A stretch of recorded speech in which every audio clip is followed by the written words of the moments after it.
Selamat pagi saudara-saudari yang dikasihi Kristus.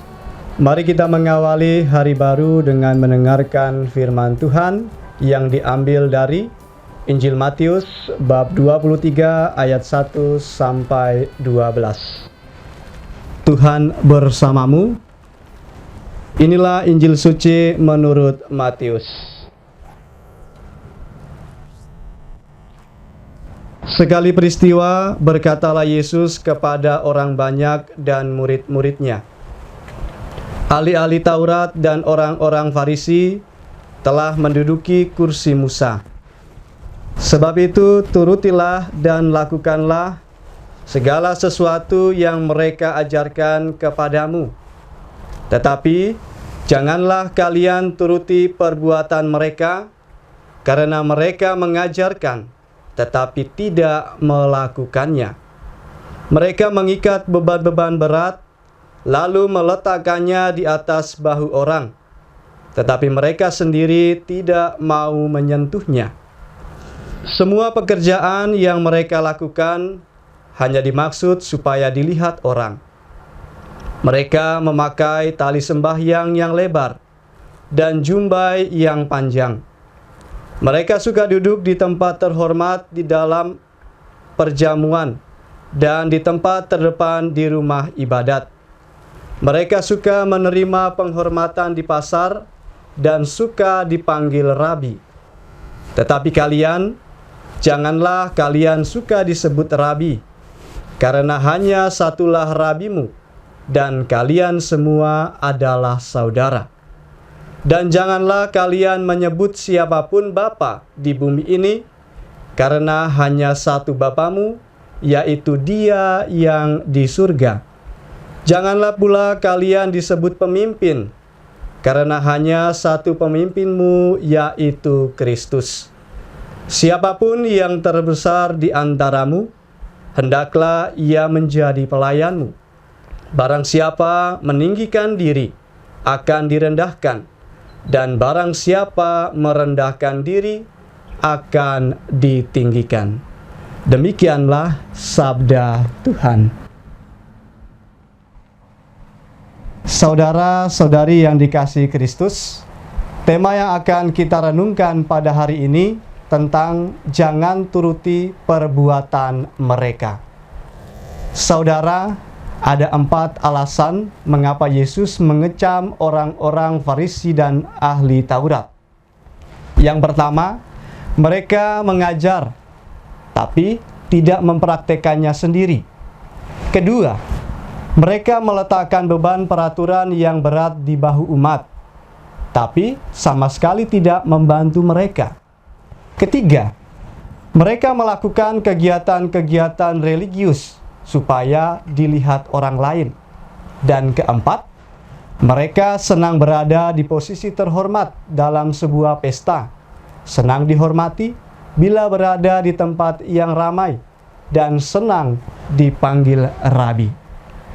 Ketika menyaksikan sikap dan pola hidup para imam, ahli Taurat dan orang Farisi, Yesus sungguh heran dan kecewa. Karena mereka semua sebagai pengajar dan pengatur hukum hanya berteori tinggi, tetapi tidak hidup sesuai dengan apa yang dikatakan. Ada kesenjangan antara perkataan dan perbuatan mereka.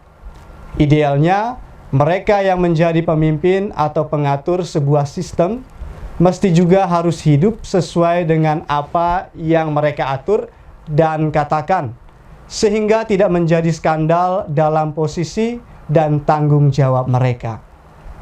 Dengan peringatan Yesus ini, kita diingatkan bahwa sebetulnya kita semua adalah pemimpin dan pengatur dalam bidang hidup kita masing-masing, mulai dari unit kecil sampai besar.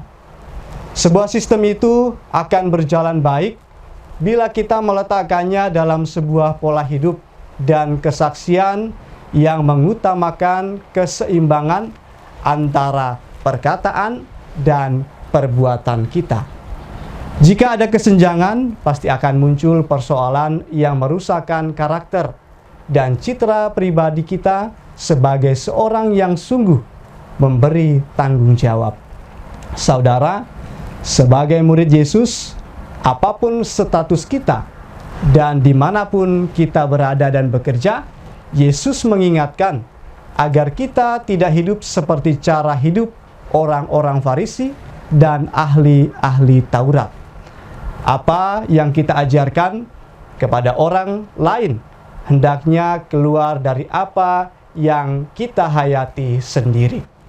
Hendaknya kita menghidupi apa yang kita ajarkan dan mengajarkan kepada orang lain apa yang sedang kita hidupi. Santo Bernardus Abbas yang kita peringati hari ini menjadi teladan untuk kita. Pada mulanya, ia selalu bertindak seenaknya, hidup tidak beraturan. Tetapi ketika dia semakin mengenal Tuhan, semua pewartaan dan tindakannya selalu sejalan.